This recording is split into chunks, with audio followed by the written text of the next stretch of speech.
আকাশ জুড়ে আতঙ্ক, ভূমিতে ধ্বংসস্তূপ। মধ্যপ্রাচ্যের উত্তপ্ত ছায়াযুদ্ধ এখন সরাসরি সংঘর্ষে রূপ নিয়েছে। ইরান ইসরায়েল যুদ্ধের 12 দিনে আঘাত হেনেছে ইতিহাসের অন্যতম স্পষ্ট ক্ষেপণাস্ত্র হামলা, তাও একসঙ্গে 5 সামরিক ঘাঁটিতে। ব্রিটিশ সংবাদ মাধ্যম দ্য টেলিগ্রাফের এক প্রতিবেদনে উঠে এসেছে, ইরানের ক্ষেপণাস্ত্র ইসরায়েলের উত্তর, দক্ষিণ ও মধ্যাঞ্চলে থাকা 5টি সামরিক ঘাঁটিতে আঘাত হানে। এর মধ্যে একটি প্রধান বিমান ঘাঁটি, একটি লজিস্টিক ঘাঁটি এবং একটি গোপন গোয়েন্দা কেন্দ্র ছিল। যুক্তরাষ্ট্রের ওরেগন স্টেট ইউনিভার্সিটির গবেষকরা রাডার তথ্য বিশ্লেষণ করে এসব তথ্য দিয়েছেন।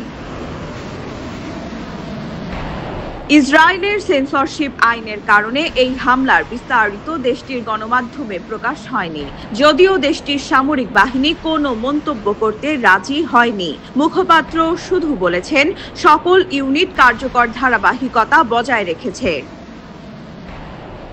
প্রতিবেদনে আরও বলা হয়, ইরানের 36টি ক্ষেপণাস্ত্র ইসরায়েলের বিমান প্রতিরক্ষা ভেদ করে বেসামরিক ও শিল্প স্থাপনায় ধ্বংস নামিয়েছে।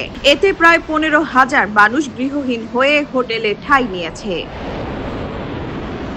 ইরানি জেনারেল আলী ফাজলি দাবি করেন, ইরান এখন সর্বোচ্চ প্রতিরক্ষা প্রস্তুতিতে রয়েছে। মজুদের মাত্র 25 থেকে 30% ব্যবহার করেছে।